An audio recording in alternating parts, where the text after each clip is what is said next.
Welcome to Just Hair Me Out, a podcast about love, life, and hair. I'm Barbara. I've spent over 38,000 hours coloring hair. Hi, I'm Demetra, and I've spent over 1,000 weeks with scissors in my hands. With 50 clients a week in our chairs and 22 years on our feet, doing hair is not our hobby, it's our hustle. We've navigated salon politics and then opened salon suites of our own in 2020. We choose dogs over kids, skinny marks over beer, and we've only fired 3 clients each. Welcome back to Just Hair Me Out. I am your host, Barbara Bodley, and I'm here today with my husband, Scott Mackey. Today's episode is inspired by a lot of my clients asking me, how can I get rid of my cable? That it's costing too much. There's all sorts of deals, and then after a year, it jumps up to practically double. They can't get out of their contract or figure out how to get TV otherwise because it's not so simple if you don't do it all the time. So today, we want to talk about the steps you want to take if you want to get rid of cable TV and do streaming instead. And I will say, this is just as a start off, it's actually really easy and helpful, especially if you aren't into sports. Sports complicates. But we are going to go through all the details, and my husband at Mackey Tech is here for all the IT advice that you need. Correct. Yeah, thank you for having me today. I appreciate it. Of course. So we were talking about this. The very first steps you want to take are to look at what you are paying, like look at your paper bill or on your portal where you're getting cable from. Look at your bill and all the itemized items, and also to make a list of your favorite shows that you want to make sure that you're seeing for sure. Yeah, I mean, you want to contact your cable provider or look it up online on your account and see what type of a package you're in. So if you're in a package that includes obviously your cable and maybe your internet and perhaps a landline, you want to determine if you use all of those different services. So if you also use your landline or if you need it or if you can get rid of it, if there's a way to get rid of it.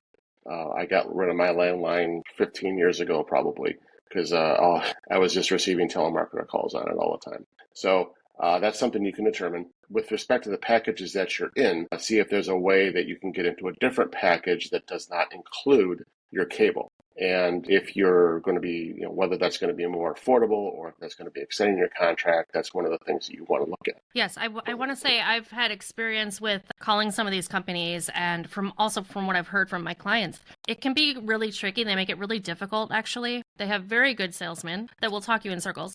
And they also have a whole section of the company called customer retention. So they'll send you to those people often, and then they'll start offering you deals of discounts. My advice, one thing I did is I had Comcast at the time, which is now called Xfinity, and they were giving me such a hard time. It was really hard to cancel. They weren't letting me just get internet. So I was so frustrated. I felt like I failed at my task after spending hours on the phone. And so I waited a few days and I called back and told the person on the phone that I was moving to Canada. Yeah, that's what you have to do. And then I went and got my internet service from AT&T.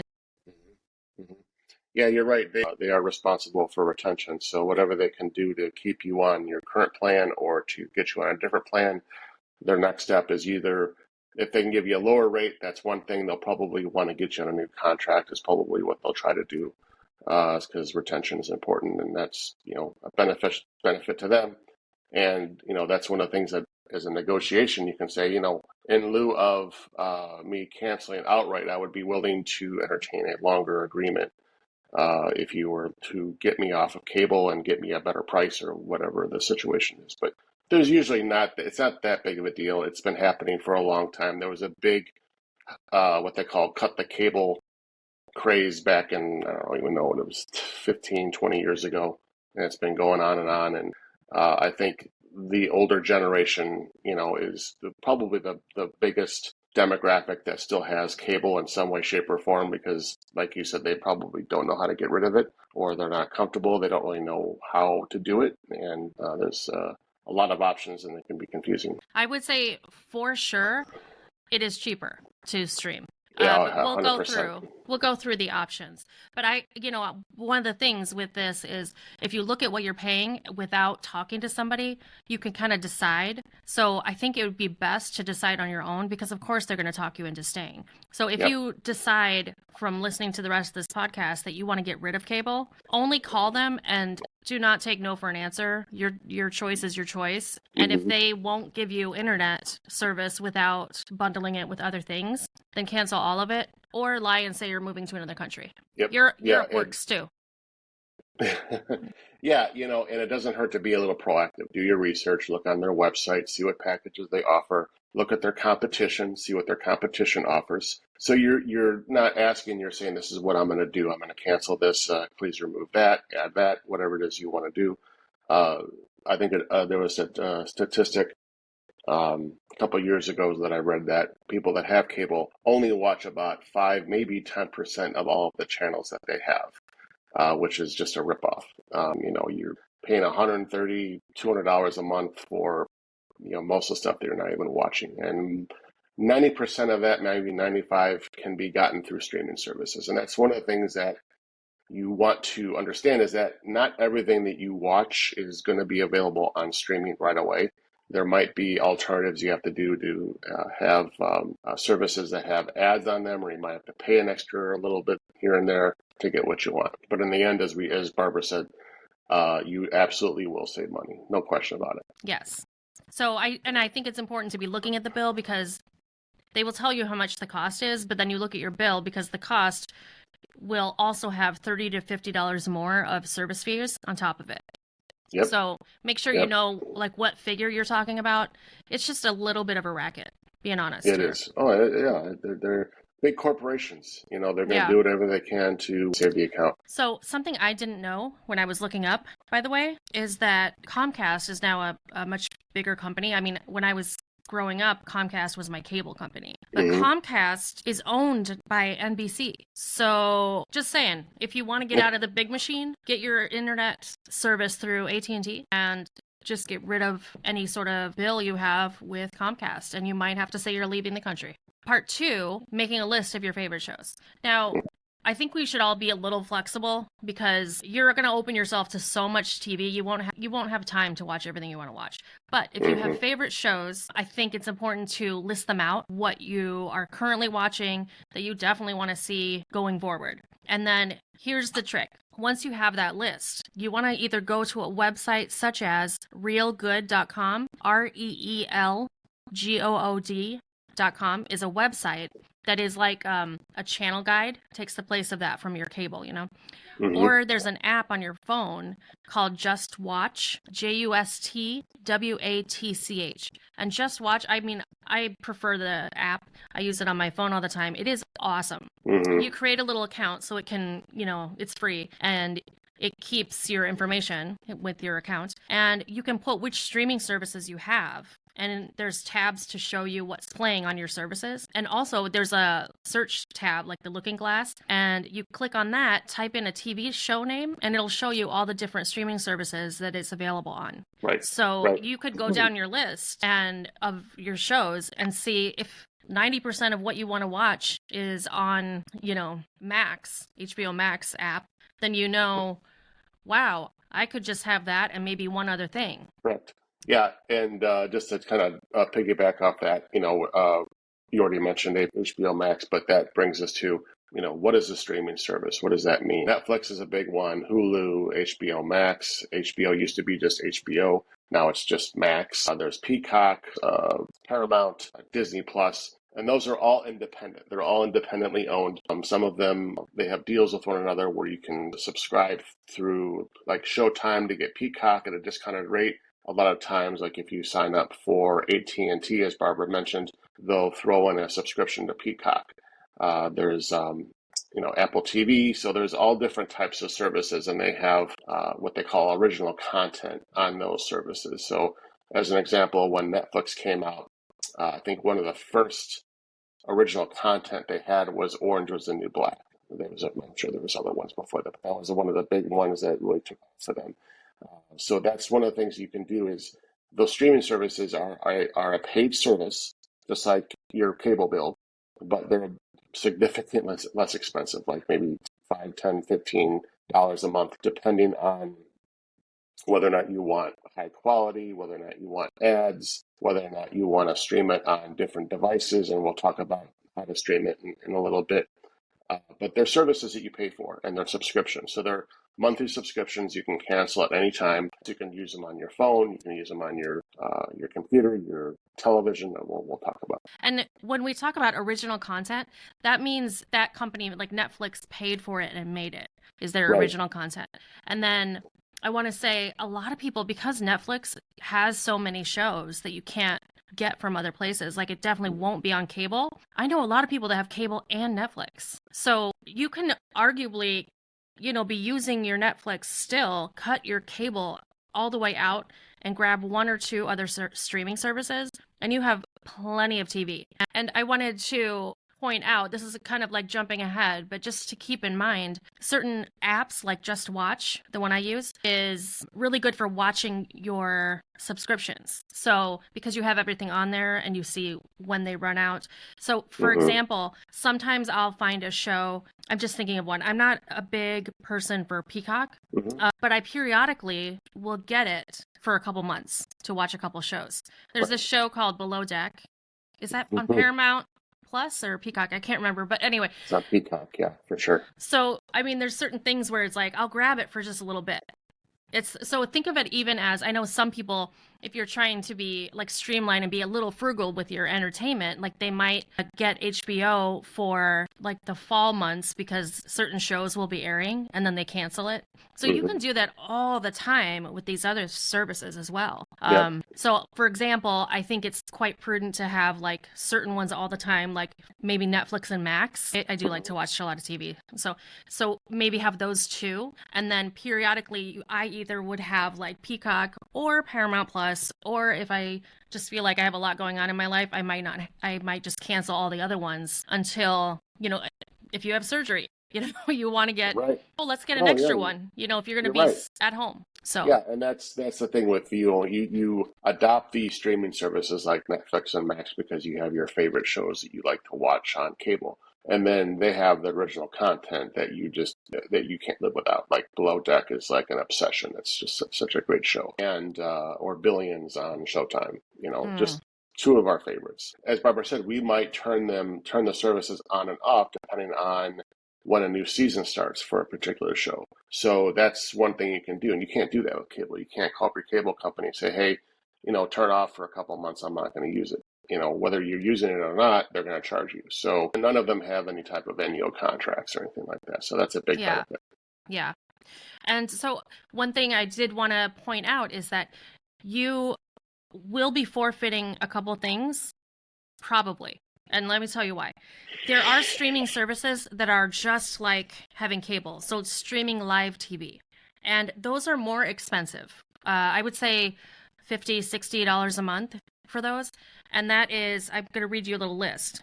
YouTube TV, Hulu Live, and then there's free versions, which are Sling, Fubo, Fubo, and Philo, Philo.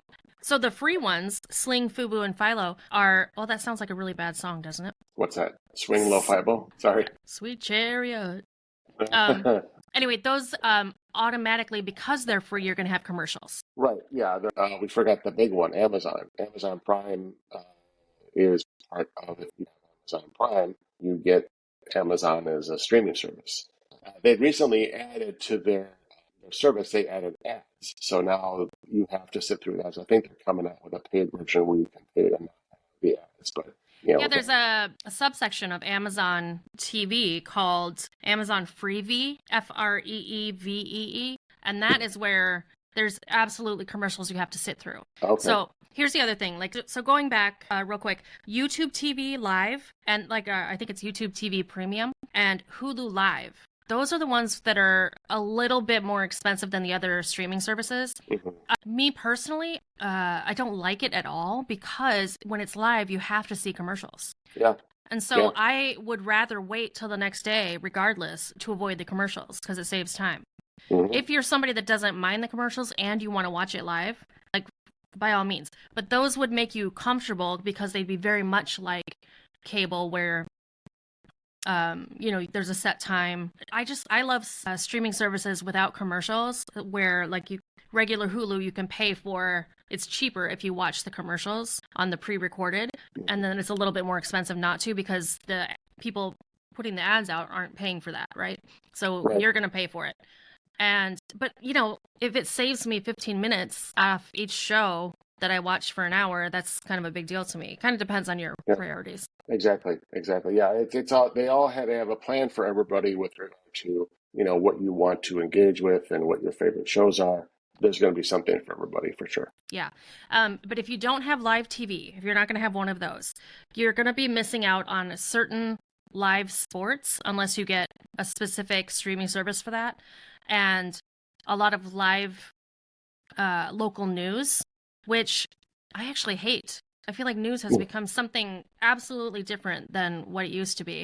I would rather, that's a whole other episode. That's a whole other topic, yeah. I would rather read my news rather than have somebody entertaining me by telling it to me and putting a spin on it. Right. Yeah. So, I mean, there is a way, if you have a streaming service, you can still have local channels on all TVs. I'm 99% sure all TVs still have a little jack on the back for an antenna, like we had back in the 90s and the 2000s. So you can hook that up to your antenna on for that antenna, or if you have rabbit ears, or if you have an antenna on top of your house, you can connect that. And then we'll still get local channels, so you can still get your local news if that's what you want.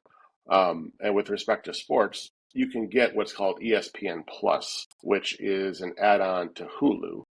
I believe it's also available for Disney. I don't remember how many, but that's another one that, as Barbara mentioned, there's an app you can use if you want to have certain local sports or, college football, professional football, those types of things. You can probably find that through ESPN Plus. I think this is it's so nice though, because some people say you live here and you're an expat and you want to watch all the European football. You would have specific streaming services and channels to watch what you want to watch because no cable company here is going to provide that. Right. Exactly. I wanted to read off this list really quick. If you were to Google streaming services and you go to Wikipedia, it's really interesting because it shows you how many, which are more popular, how many people are subscribed to each one, and who owns what. It's kind of interesting. So we've got the two big ones, Amazon and Netflix, and now Max, which is HBO and Discovery, and it's owned by Warner Brothers. Yeah. Then we have Hulu. So Walt Disney owns Hulu, Disney Plus, and ESPN Plus. So all three of those are connected. Yeah, as you were just saying. Okay.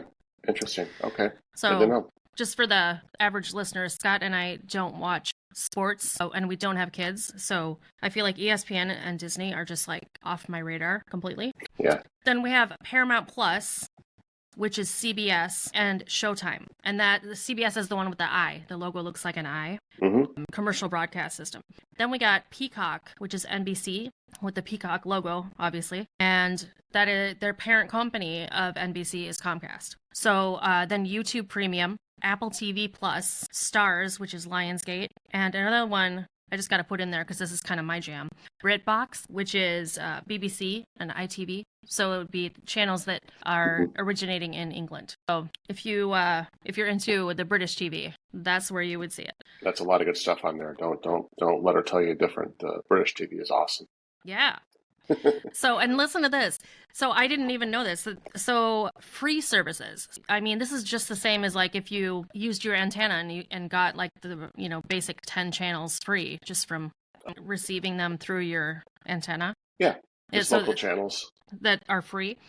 Then there's also, so you've got, this is a series of things, they call them FAST, free ad-supported television. So you are going to see more ads, but they're absolutely free. So that would be Pluto, Crackle, Pluto like the planet, Crackle, Tubi, Tubi, Roku Channel, Amazon Freevee, Sling, and Redbox. So Redbox, right? Yeah, okay. If you would love to just pay next to nothing, I mean, you really could if you're willing to see commercials. And I mean, there's so much you could see. You could have Netflix and then a couple of these and be set if you really wanted to. Yeah, you're going to get a lot of ads, a lot of advertisements to your email, all that stuff. But yeah, no, that's definitely an option. Yeah. All right. And next thing I just wanted to point out here before we get into streaming devices that Scott has a lot of good knowledge on. Smart TVs now, I mean, you don't have to have a smart TV to stream, and we're going to get into that. But smart TVs are just like smartphones. in the sense that there's an app store. And I'm a little embarrassed to say I didn't really understand this until a few years ago when I got a Peloton, because I was thinking, how am I watching it? Like, I was trying to figure out how to project like the screen of your iPhone onto your TV. But on the app store, it's just the same, where, you know, when I got my Peloton, for this is just an example. So I go on the Peloton website, I create my account, all this stuff, and it keeps track of all my workout classes, right? And then, of course, I want it on my phone. So I download the app from the App Store on my phone for Peloton. And then I go in there, and it's really handy because having it there, I can do audio only, which are like meditation classes. But I can also look up different classes and add them into a stack so that when I'm ready to actually go work out at home on the bike, all the classes that I want are lined up in my profile, right? In addition, you go to your smart TV and there's an app store. You find Peloton. Again, it's free. The only thing you're paying for is you're paying Peloton, right? So then you're logging in with your information, and then all of your classes, like say you have stretching, yoga, all these things where you're not actually on the bike with the bike screen, you just are watching them on your TV. So most smart TVs like come with already installed on them, you know, all these major services like Amazon, Netflix, Max, like all those apps will be right there, but you can customize it however you want. Exactly. Yeah. That's a good point. Yeah.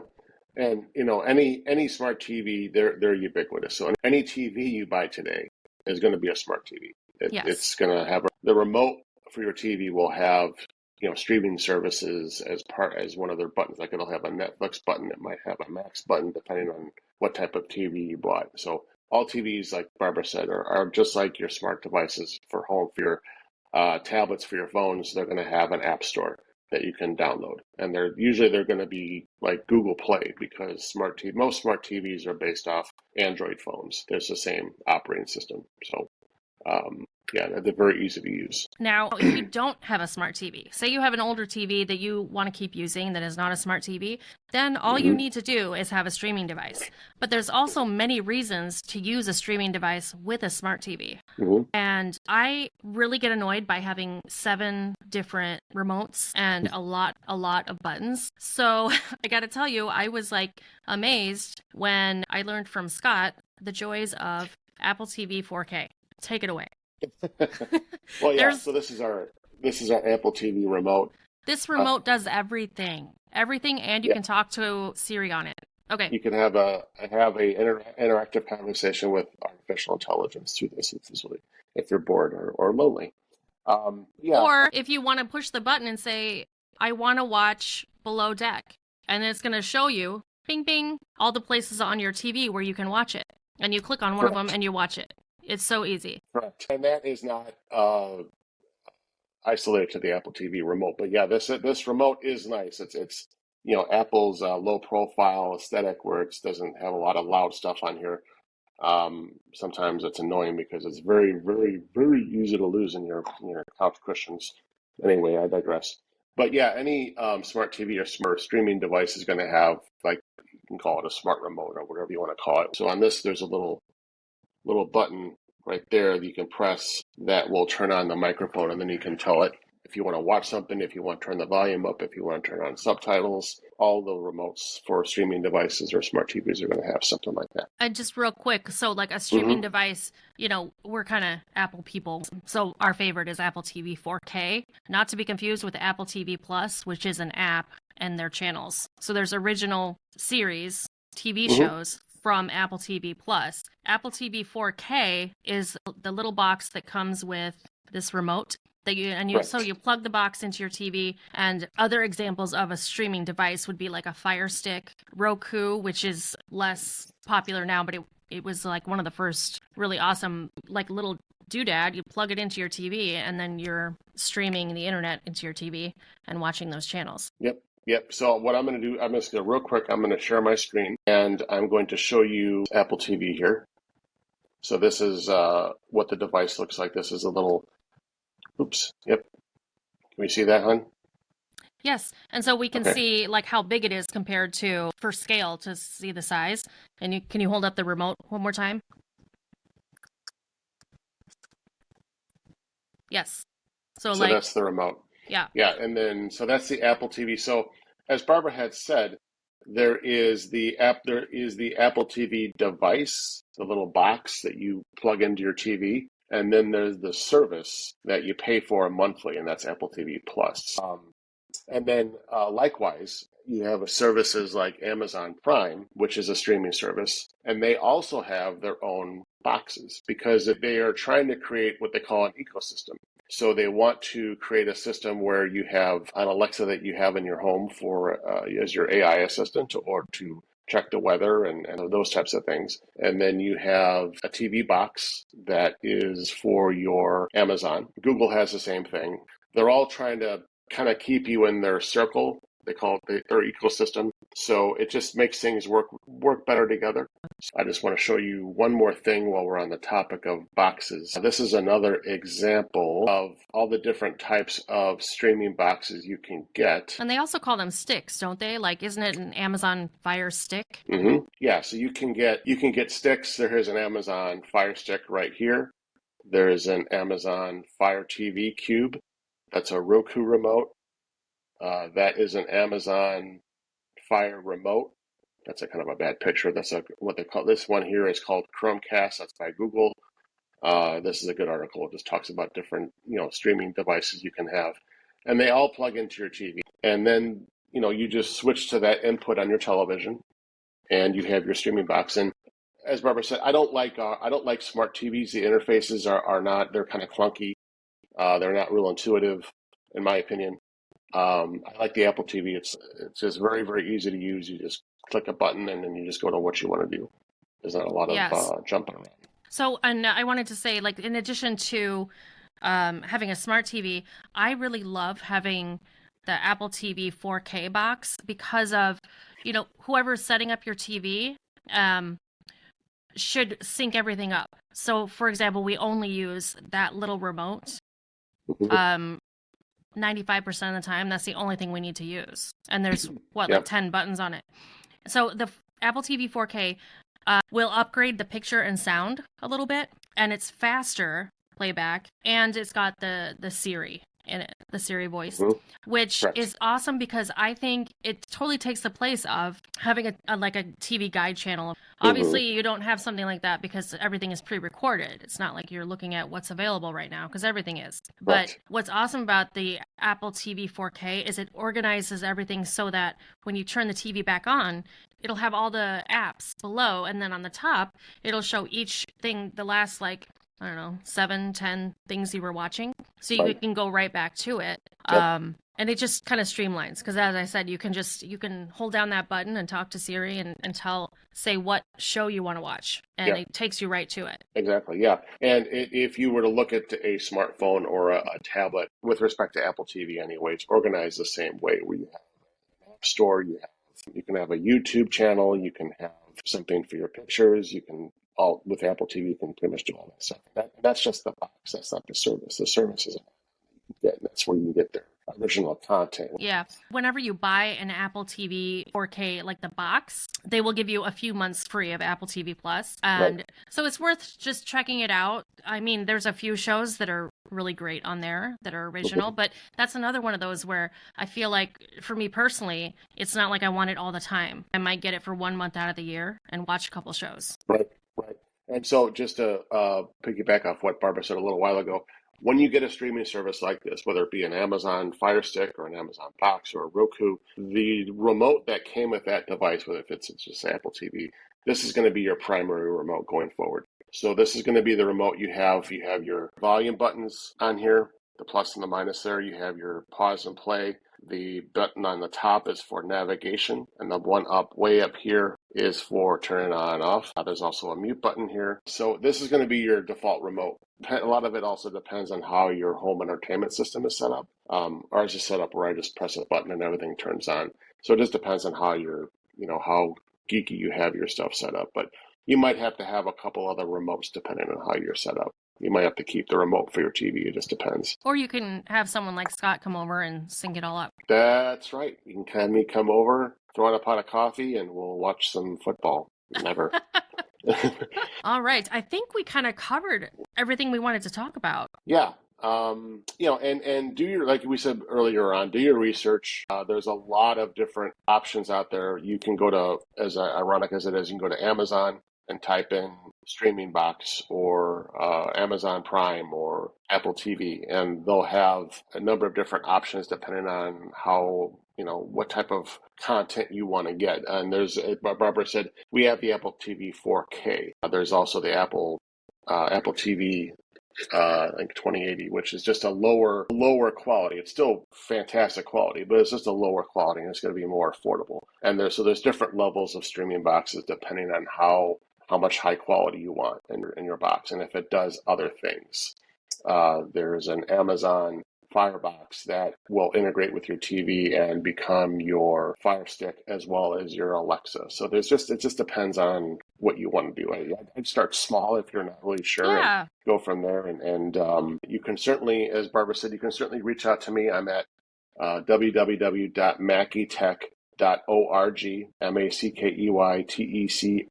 mackeytech.org. And there's a way you can click on the Hire Us button and schedule a free consultation. And I'll be happy to answer any questions. And of course, you can leave any questions in the comments. Yes. Oh, and one last thing that I wanted to touch on. Before I lived with Scott, I was a little bit confused about the internet speeds. Would you please give us a quick synopsis of how to know if you're having adequate internet speeds? Okay, I said that wrong. Like what kind of internet package you need there than before you were just because you're using a lot of internet to stream? Yeah, it's a good question. So it doesn't have to be that crazy, to be quite frank. Most internet speeds you get these days are going to be sufficient. Without getting into too much detail, as long as it's, I think the bare minimum is like 50 megabits per second or whatnot. One of the things you can do if you're not sure is if you have a smartphone, just pull up YouTube on your smartphone and see if you can watch a video off YouTube. And if it streams fine, then you're fine. Then you can get a streaming device, and they work through your home Wi-Fi. So when you get your streaming device, you can hook it up to your home network, and then that's how it gets its content. It streams the content. That's why it's called streaming, because it gets it from the airwaves, it downloads it, and it streams it to your device. So if you're not sure, you can always test to see if you can get good video on your phone. If you don't, you can look at the different plans and get the highest one you can afford, would be my recommendation. Highest speed. When I was looking at the Apple TV 4K, the streaming device box, I noticed that they sell it for $130. This is 2024, which would be with Wi-Fi only. And then for $150, it's a different setup where it's Wi-Fi and Ethernet. That's kind of interesting. So Ethernet would be if you're like actually plugging it into the wall. Correct. Yeah, the Ethernet would be a dedicated, looks like a little phone cord, RJ45. It's a little bigger. Yeah. If you have one of those in your house, that's how we have our setup. That will guarantee you never have any lag at all whatsoever. That's very, very fast. That's at high speed. Yeah. Excellent. Okay, well, this is a lot of information. And the bottom line is companies are ridiculous. And I feel like cable is kind of going out. And so for some reason, I would think that they would offer it a little cheaper, but it seems like the prices are just going up. So yeah, they are definitely going up. I would be interested, if anybody's listening or watching this, as to what setup you have, if you guys do have a streaming service, or if you are looking to get out of cable, what you're using, what you'd like to use, what your favorite channels are. I would be interested in your feedback. If you guys have any comments, suggestions, put them in there. Yes, sounds great. So I'll put Scott's information in the notes so you can find Mackey Tech and find his YouTube channel as well, and vice versa. And please give us a like or follow or subscribe, whichever way you're listening or watching, and we'll see you next week. Awesome. Thanks again, guys. Appreciate you watching. Thank you, Barbara, for the invite. Sure. Bye. Take care. Bye. If you enjoyed this episode and you'd like to help support the podcast, please subscribe or follow. And please leave a rating and review on Apple Podcasts or Spotify. Lastly, follow us on social media for clips of past and future episodes. All our accounts are listed in the show notes below. Thanks so much for listening.